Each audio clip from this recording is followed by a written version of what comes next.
I think in sci-fi, one of the most coolest and most interesting hive mind type species is definitely the Tyranids. They really hit the idea of being that all-encompassing swarm, but with the extra fun detail of rapid evolution and a pretty intelligent hive mind that can problem solve with making new monsters, which is what we're getting into today.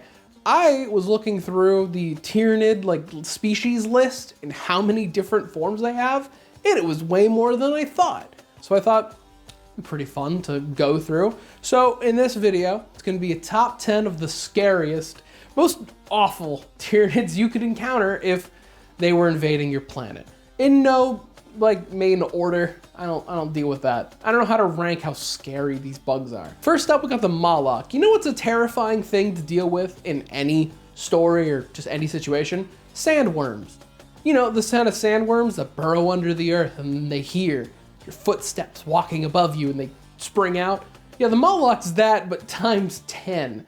So, like most of these type of worm monsters, they're also completely blind. They just have a perfect tremor sense where they can hear, anything around them, all those vibrations, which they're primarily used for the hive mind to go behind enemy lines, do ambush attacks, right behind where they've set up all their fortifications. You might think, oh, it's an easy hard counter, I'll just not walk around. Well, their tremor sense is a little better than most, because they can hear your heartbeat, or your breathing, so you cannot hide at all. There's zero evading them. And even worse, when they pop out and eat you, pray they don't eat you whole, it takes days for the Malok to digest somebody. And then here's a fun one. There's no art for this, but we got the Magma Corer. Now from the name, you kind of get what you see on the tin.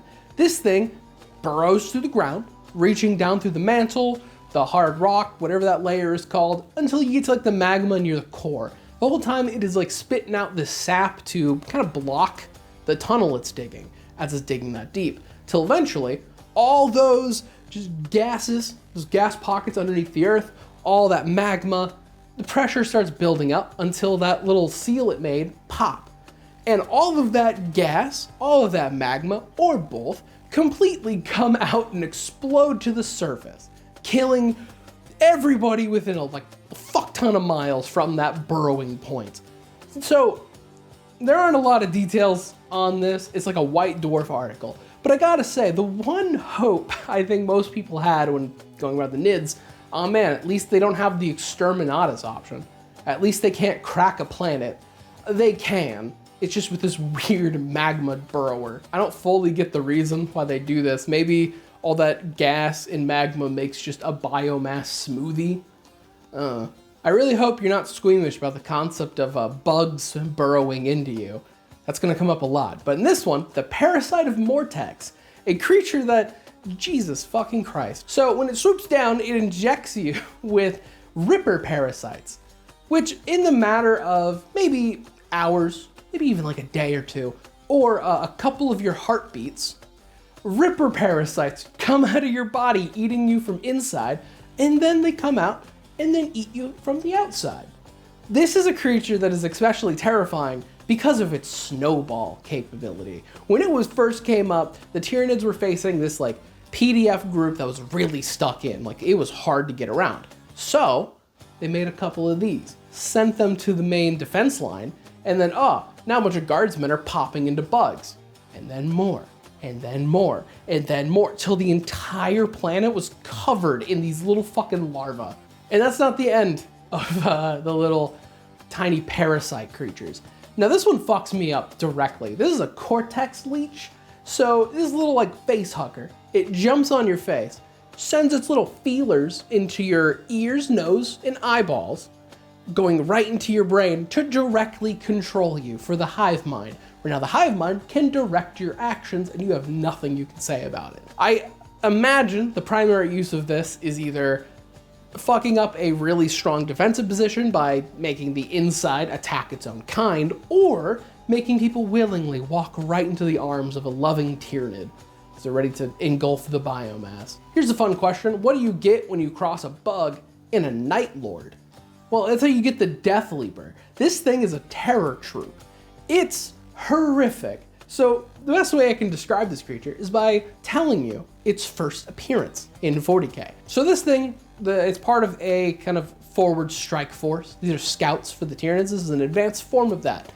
It made it to this planet, the planet of St. Caspelin, and it got its name pretty quickly as PDF started disappearing, just vanishing, as it was picking people off one by one. So off the walls, people just gone for days, until later they would, turn a corner and see their friend dead with his brain missing. Pretty fucking scary, to the point where all of these guards were jumping at shadows. But this thing is intelligent, very intelligent. It knew Hive Fleet Leviathan was right around the corner. It had to do something big. They wanted to weaken this planet for the main Hive Fleet invasion. So it targeted the leader, a very holy man, the hero to all these people on this planet. But he knew this guy was too cool, too beloved. If he died, then that dude'd be made a martyr. Everyone would fight in the name of this fallen friend. So no, it didn't strike him.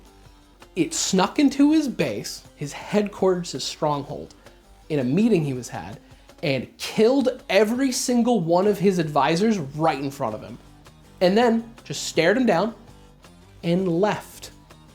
As the leader of this planet, covered in blood of all his advisors.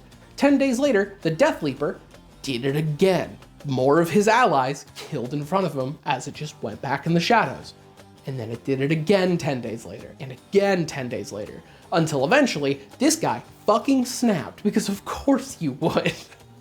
And by the point he was gone, he was not a leader, the morale was ruined on this planet, so Hive Fleet Leviathan came right in, the defenses weren't coordinated, no one knew it was happening because the chain of command was gone, and they just walked right through the planet and destroyed it. I think it's a very good reason why this guy's fucking awful, holy shit.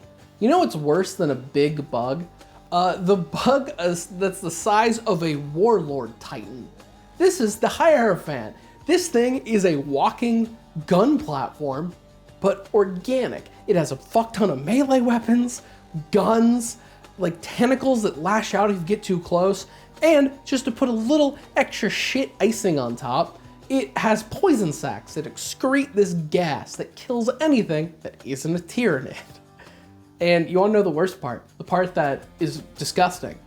This guy on the tabletop, this is a transport model.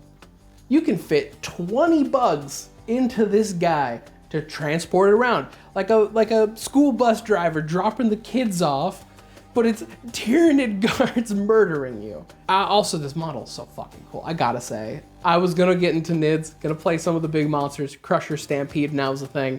I really want this. It's so expensive though. This one is in a similar line to the Death Leaper. This is a Norn Emissary, and then also I'm gonna cover the Norn Assimilator because they're very similar, just the slight difference. So the Norn Emissary is a very psychically powerful creature. It's very intelligent because of this. It is primarily used to get rid of priority targets and siphon intel. It is given a target, like maybe the commander of some position, and then it hunts that guy. It breaks into their location. It somehow, this big ass thing, can get through impossibly small spaces until it gets right in the perfect position to strike. And also, this bug is so fucking strong. This hurts me to say, deeply on the inside as a Custodes fan. It is strong enough that it, in the story it appears, it kicks a Custodes head off, just clean off. Ouch. The best soldiers the Imperium can ever make, and just kind of horse donkey kicked its head off, or just used its tail to snap another one's neck. They're horrifying. The only person that really took one down in the story was Captain General Trajan Valoris. That's something. This dude's a beast. And then also the Norn Assimilator, where it discarded all this nerd shit. So instead of being psychically powerful, it's just more physically powerful, on top of the Norn Emissary already being very physically powerful. Instead of some of its more psychic abilities, it has poison harpoons. So say for example, you're on a battlefield, priority target's hiding behind something, oh, let me just lob a harpoon over the cover and pull him into the mass of bugs. Now, this might be a weird pick, or might seem like one, but no, trust me, this is the Devour. Now, you at home might be thinking, wait a second, that's not a bug, That's a gun. Well, you're wrong. You're in, kinda, okay. Tyranid weapons are actually fully organic and linked to the creature, like it's a part of them, fully. That's not exactly what I'm talking about.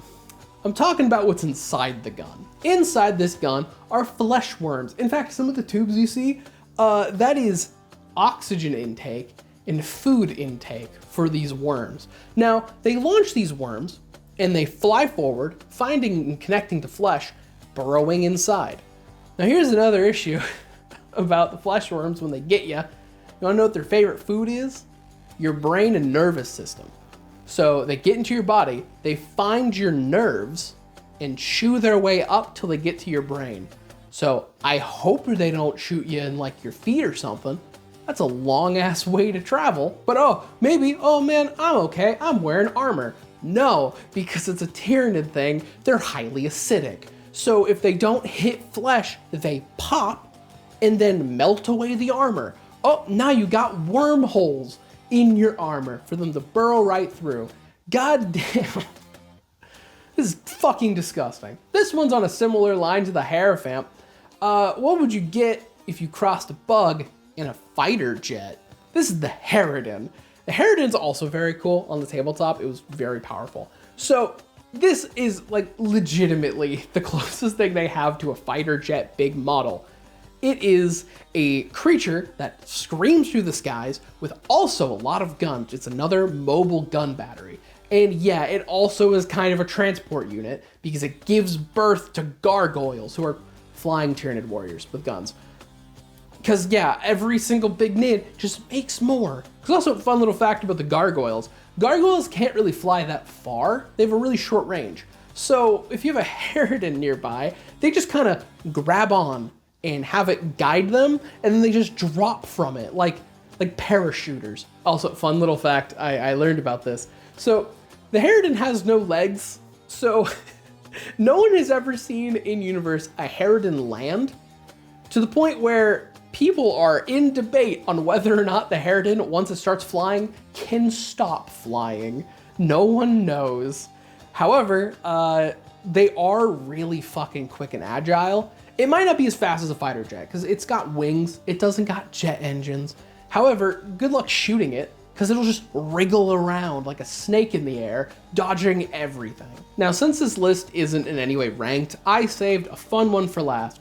However, I will state, this isn't technically a species, it's a single individual bug, like a named bug, but it's really cool and I really like it. I gotta talk about it. This is the Doom of Malantai, which is a zoanthrope, and you know, a zoanthrope is also pretty terrifying. They are a giant psychic node for the hive mind. They are directly channeling it to use psychic abilities. And it uses these psychic abilities in a very cool based way, in that it is a giant artillery psychic. It doesn't waste time on all these buffs and stuff. No, it spams smite everywhere on the battlefield, just making shit explode. I love it. But the Doom of Malantai, named as such because it emerged when they were fighting a craft world of said name. It evolved in that it doesn't attack your flesh and blood, it attacks your soul.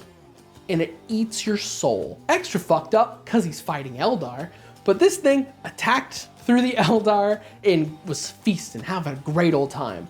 And it got an even better time once it got to the Infinity Circuit. You know, the thing that Eldar craft worlds have that contain all their souls, and it embedded itself right in there and started eating. That craft world, fucking gone. Not a trace of it, it is barren, but it does make me think, how mad do you think Slaanesh was during this entire encounter? Slaanesh has got claim over every Eldar soul, and here's this bug eating all of it. An extra fun little tidbit, this creature has never been seen again after this assault, which is making me wonder, is it out in hiding somewhere, waiting for a juicier soul target, or did Slaanesh get revenge somehow? I hope it's just out in hiding. This thing is fucking spooky. But yeah, that's it. Quick video, because Thanksgiving. I'm currently at Thanksgiving right now.